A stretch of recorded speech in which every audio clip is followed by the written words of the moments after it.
Hey everyone, welcome back to my channel, Actually Autumn. This video is strictly for my single ladies, and when I say single, I mean not married or not in a serious committed relationship. So I've titled this video, Is He My Future Husband? Because I feel like this is something us single women obsess over, especially single Christian women.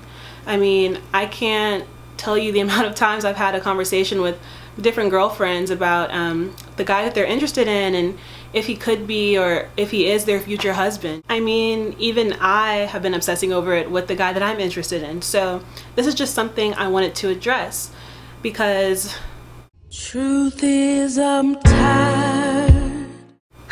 Okay, but in all seriousness, like, it really is tiring. I mean, we really need to chill out. We have to stop looking at every single guy that we're interested in and thinking, oh my gosh, is he the one God has for me? Is he my future husband? Because it is such a distraction. Unless this guy has told you that he wants to court you and he seriously is thinking about pursuing marriage with you, chill out. So this video is not about how to find your future husband or knowing if that guy that you're with is your future husband. It's about redirecting our focus to what's most important in our life right now, and that's Christ. For New Year's, I went to watch night service at the Gathering Oasis, and Heather Lindsay was speaking, and she said something that really got me thinking. And she was talking about how we can't be so focused on this part of our lives. We need to be more focused on eternity. And so like I said, it really got me thinking, you know, our life here on earth is like a blink of an eye when compared to eternity. And so why are we chasing after earthly things more than we're chasing after God? Like a relationship, for instance. We get so caught up on future this, future that, asking God, is he my future husband? When am I going to find the one? When are we going to get married? How many kids are we going to have? Where are we going to live? Blah, blah, blah. But what has God told you for right now? You might not ever get the chance to be a wife. I mean, no one knows when Jesus is going to come back. What if he comes back tomorrow? What is he going to find you doing? Is he going to find you pursuing him and his will or chasing after some guy? In my last video, I talked about purpose and how God has one for each and every one of us. So get busy about the Lord's work now. Get busy about what he told you to do now. Stop worrying about your future. Ecclesiastes 3:1 says that there's a season for everything, so just be patient. Matthew 6:33 says, but seek first his kingdom and all his righteousness, and all these things will be given to you as well. See, the problem is many of us aren't truly seeking the kingdom. I mean, I'll be honest, I used to seek the kingdom just so God could give me the relationship I was so desperate for. I mean, I could be in church looking at the drummer thinking about, oh my gosh, he is so fine. I hope he makes eye contact with me. I mean, I could be on Facebook and be looking at a message and be like, what if I don't respond to this? I mean, what if this is my future husband and I miss out on God's blessing because I didn't respond? I'm telling you, it was bad. Like, I was delusional, but thank God for deliverance. But I had to be honest with myself in order to get to that deliverance. I had to ask myself, what am I seeking and why am I seeking it? And I had to be honest.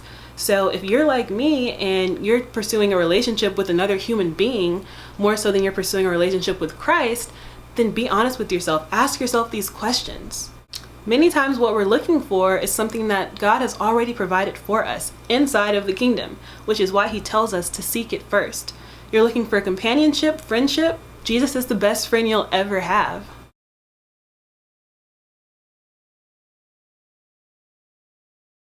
Are you looking for security? God is always with you.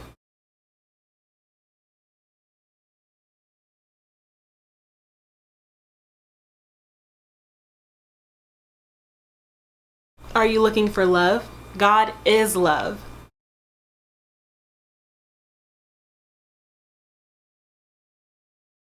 So let's stop looking for things in all the wrong places. Seek first the kingdom of God and do it genuinely because God knows our hearts. He can see right through us. He can see past our ulterior motives, and our lack of patience and trust in him is going to get us absolutely nowhere. I was saying earlier how I would obsess over this man that I'm interested in and, you know, whether or not he was my future husband or not. But I realized how much of a problem that was. And so at watch night service, I told God, like, I lay everything at your feet. All I want is you.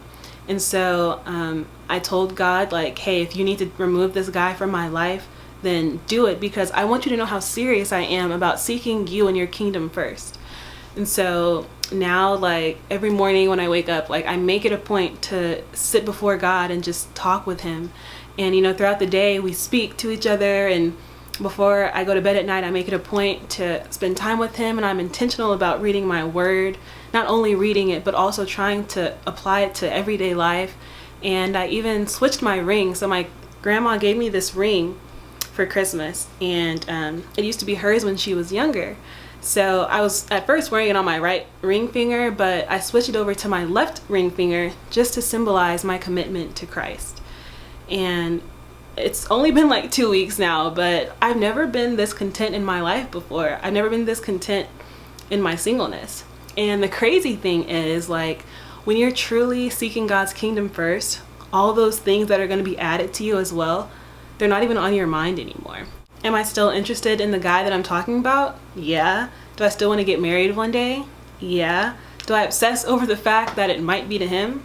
No, I don't, because like I said, I'm so filled up with Christ, and I'm enjoying this time I'm getting to spend with him with no distractions. So I say all of that to say, number one, what was I gonna say?